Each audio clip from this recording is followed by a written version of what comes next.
Hello everyone, you're welcome to this edition of the news on Equinoxe Television, live from our headquarters in Cameroon's economic capital, Douala. I am Bable Jonathan. In our top stories, road traffic injury remains a major cause of death in the Republic of Cameroon, a country that continues counting deaths on its roads. And 3 persons died in 2 separate accidents today in the country's economic capital, Douala.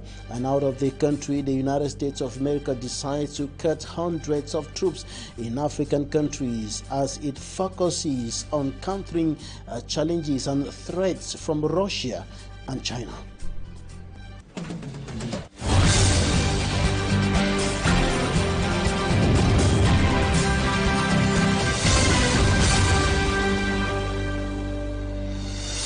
Thanks, ladies and gentlemen, for joining us on this edition of the news on Equinoxe Television. 3 persons died in 2 separate accidents that occurred today in Cameroon's economic capital, Douala. At the Bona Prison neighborhood, 2 persons died, while at the Rai in the Douala 4 municipality, 1 person died in yet another accident. Smanjikan Gabriel has more.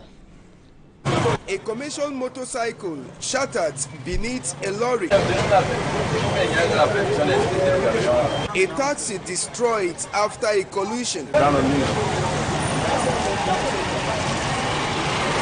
These were the immediate results of an accident that occurred at Bona Prison neighborhood in Douala. Circulation around the accident scene was difficult as the vehicles and motorbike involved in the accident still occupy a section of the road. According to this eyewitness, one of the victims of the accident who died was formerly a mortuary attendant who started working with a taxi just 2 weeks now.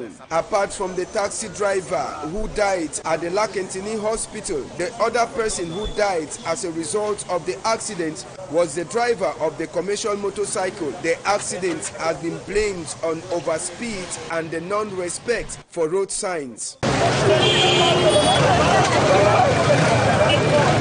Meanwhile, at Rai in Bonaberi, it was a woman who was crushed to death by an onrushing lorry. According to this witness, it was because of the lack of stability by the lady since she was on a bike with a bag. Il lost stability, then he says he threw a skin for side or camion, now they now see the camion, scrushy. The bike rider who went unconscious was taken to the Bonasama hospital. The lady who died, reports say, was from Melon and her names were Matikam Marie. In the second part of this newscast, we'll be analyzing what one of the most read medical journals in the world, the British Medical Journal, has qualified as the neglected epidemic, referring to mortality from road traffic injuries in the Republic of Cameroon. Onto something else, about 15 stores have been razed by fire beside the food market in the northwest regional capital, Bamenda. Smanjikan Gabriel has the details.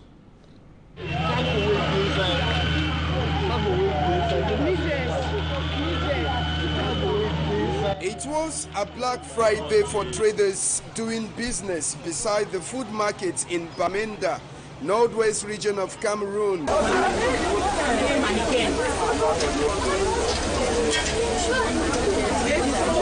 The traders got up Friday to see that fire has consumed several stores. It's really a shock news. We get up this morning from about 6 o'clock early in the morning, where we discover smoke coming out from one of the sheds behind me.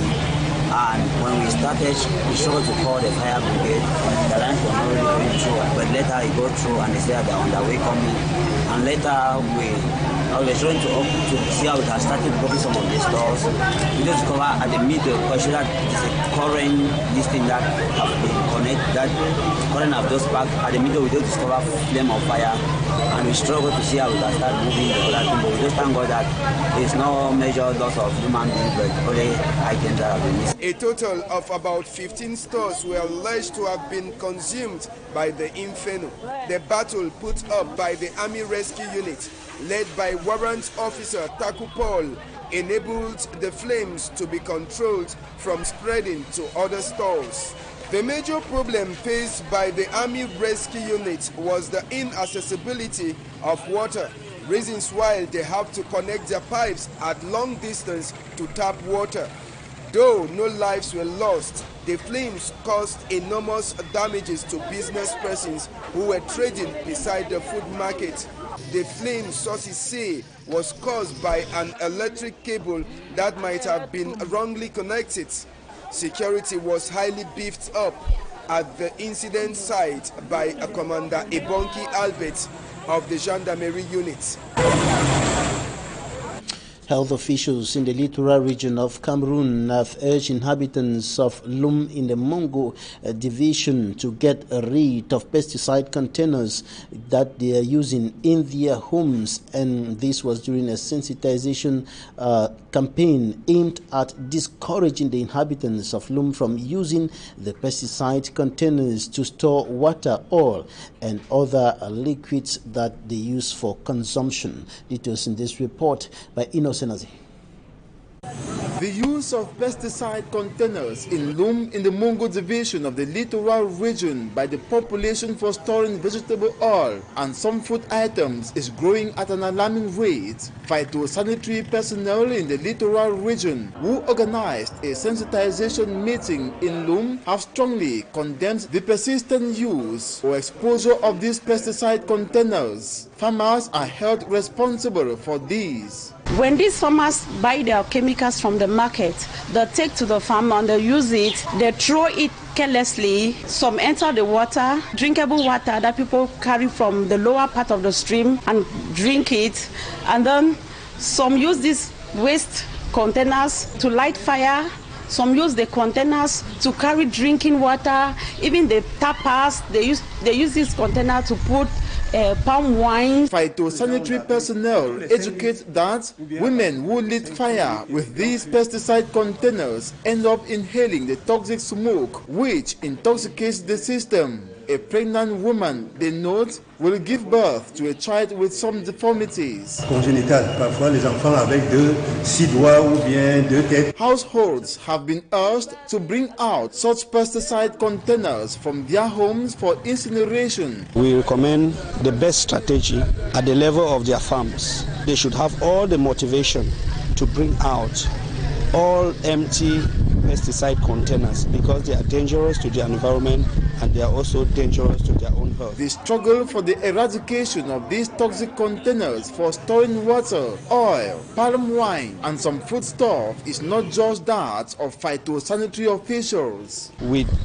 all the stakeholders, MINADE, Ministry of Environment, we hope that this mission will be achieved. Health, they say, is wealth.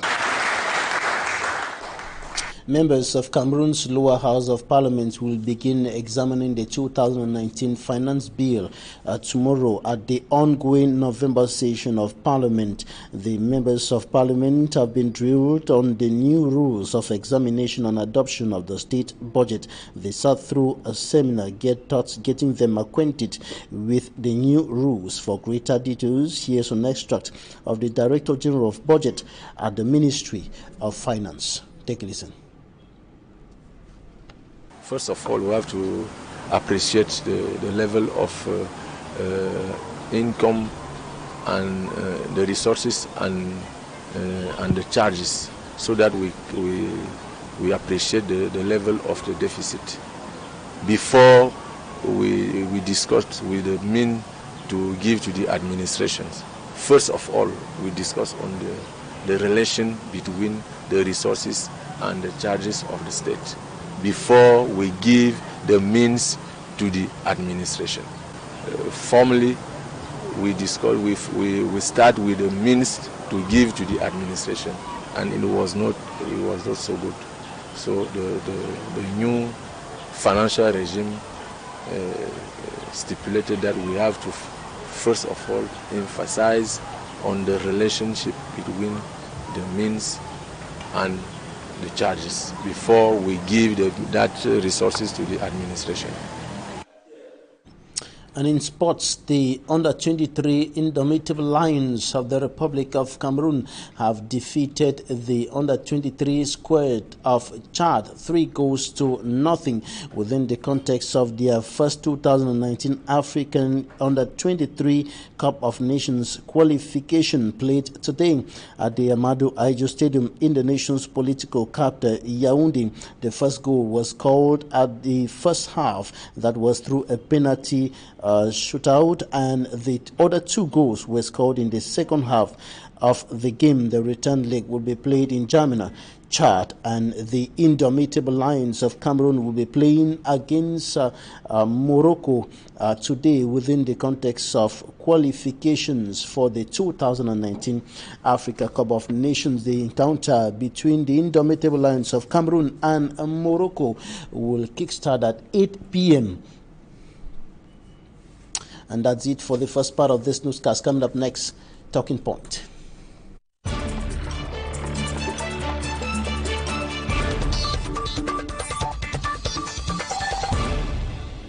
Thanks, ladies and gentlemen, for staying with us in Talking Point. We are receiving NGOCHIA Fidel. He is the Secretary General of the organization in charge of road victims. Katva, you're welcome.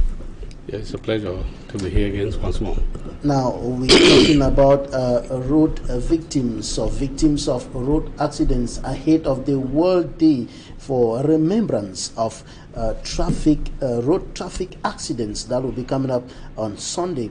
And just this day, 3 persons died in 2 separate accidents here in Douala. Yeah, as you see, the road is a permanent risk factor to the population.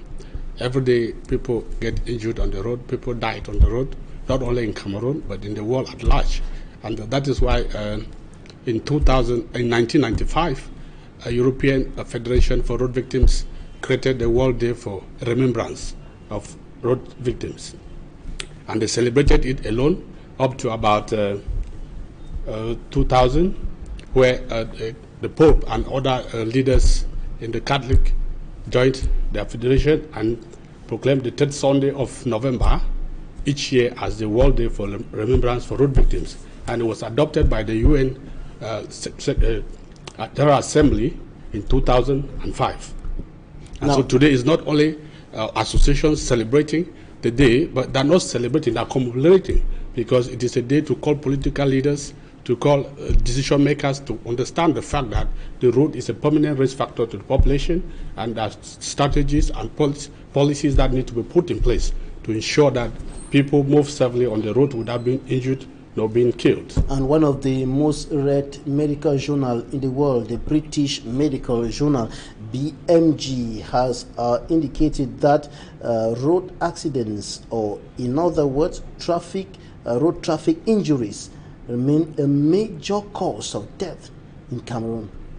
Yeah, I think that even major cause of death in Cameroon, yes, but at the level where we are now, the Cameroon government also is so much implicated in road safety policy making.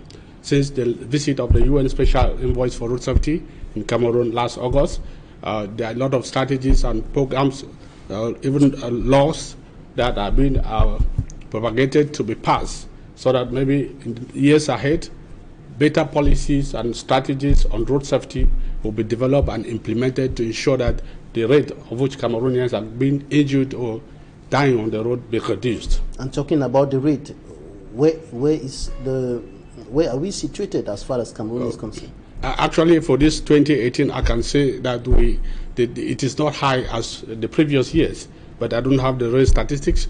But we can see by this time last year, we were going almost to about 3,000 to 4,000 injuries registered on our roads.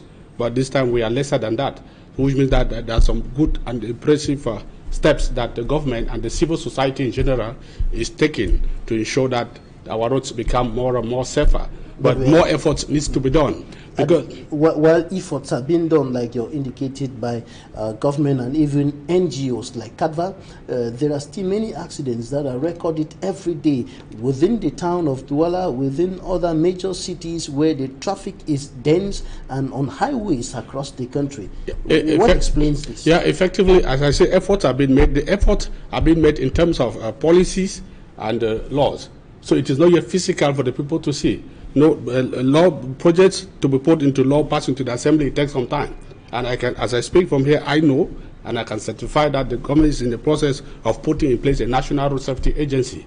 And once that agency will be propagated into law, we will have so many activities that will go outside there to advocate for safer roads, and we will see that the rate of accidents on our roads and even in our cities will drastically drop down. And the state of roads, I want to say the bad state of our roads. Yeah, infrastructure, road infrastructure is one of the issues that is highlighted in the Millennium Development Goals by the UN General Assembly, and I think that the Cameroon government is also playing a role in that. All the governments are trying to see that they improve on their road infrastructure to ensure that roads are constructed with this safer infrastructures in a way that people can use them without being injured as it is now. So, but you can, if you look from the new roads in Cameroon, you find that there are some improvements. The pavements are a bit larger than the ones that we used to have before, and those are improvements that they are trying to take. Even though we have unsafe behaviors from drivers, yes, but which is a factor that needs to be schooled. We still have only the Douala-Yaoundé dual carriage highway and another dual carriage highway that will be linking the Simaleng International Airport and the central town of Yaoundé. Why is it that it's taking too much time to have this? All those are budgeted programs, and I think even in your house here, when there's an issue that concerns to be budgeted, it takes some time. But what is noted is that there are steps of improvement that the state is being taken. We as members of the civil society, we have the role to push them, and we are pushing and showing them that what they're doing is delaying. They should do it more faster, because every day people are using the road and incidents are coming like the ones we just projected now. So at that level, it's not only the affair of the state, it's the affair of the general society. Even companies need to be involved in road safety. And you were also talking about the behavior of drivers and riders on the road. That's talking about the behavior of the drivers. That's why I say even companies need to be involved in road safety policy making, because there are companies with more than 200 trucks outside there. They don't have any policy that they are putting in place to ensure that their drivers respect pedestrians on the road.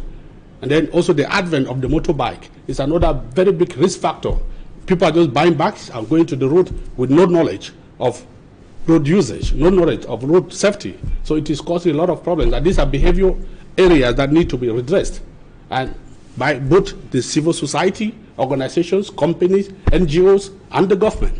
And every day we are seeing trucks on our roads which are in bad technical state, whereas some of them, many of them, have the roadworthiness certificate. What they call in French, they call it what? Agrément de transport.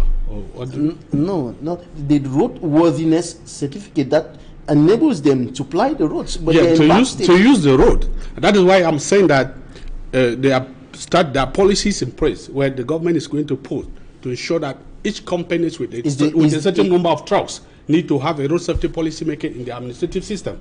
If you assess those companies, you will find that road safety, they don't have any road safety policy there. They recruit the drivers, they give them the trucks to go on the road. They don't have drivers induction programs. Very few companies are coming into that now. Because if companies are all involved in road safety and the civil society involved, the policies and administrative procedures from the government will be adhered to, and the risk will be minimized. Are the companies issuing the roadworthiness certificates, or the visit technique, as they call it in French, are they fault? Well, the visit technique, I think there are disciplinary measures in place that the government has tried to reform the procedure of visit techniques, and they are investigating. When they get a car involved in an accident where the visit technique was made to be good one and assessed to see that that car does not merit to have that visit technique, that center where that ticket was produced is amended. And within the context of the World Day for Remembrance of Road Traffic Victims, what is CADVA putting in place as far as activities? You're very much involved in sensitization. Effectively, like just what we are doing here, we are sensitizing the population, making the government to be aware. This is a day that does not only concern NGOs. Even the government is supposed to use this day to highlight the population, to project to the Cameroonians to see what improvements, what measures government is putting in place to ensure that the roads are more safer for Cameroonians. So this is a forum, and I thank you people for bringing up this day today so that we talk to the population to understand that every Sunday, every third Sunday of November each year is the World Day for remembrance of road victims. And we have some programs that we are going to do in churches to pray, to ensure that we invite the God Almighty to bring grace and to ensure Cameroonians are more responsible when they are using the road. Are you also going to be carrying out some activities that are get taught, reinforcing the control on the motorbike sector in particular? Here in the city of Douala, administrative authorities have taken measures. Nasiri Paul Biya did when he was the Wuri prefect, and then he left. Joseph Maché Bertrand has come. Others have been taking measures. Joseph Beti Asoma when he was governor here, and even Samuel Dieudonné Vaha Dibois has been hitting hard on this thing, but it's becoming just a hard nut, too difficult to crack. As a member of the civil society organization, we don't have the powers to control. We propose our solutions. When we go to the field and we get difficulties, we write reports and we propose to the administration. These are some of the solutions that can be put to ensure that these things are done. And through working sessions and seminars that we partake with government members, we pass our messages to them, and that's why I was certified to you that some of our messages have been taken into considerations, and in the years or days, months ahead, the government will take good steps to ensure that road safety is updated in Cameroon. NGOCHIA Fidel is Secretary General of CADVA. Thanks for coming. Thanks very much. It's a pleasure inviting Thanks, you to come. ladies and gentlemen, for staying with us. Goodbye.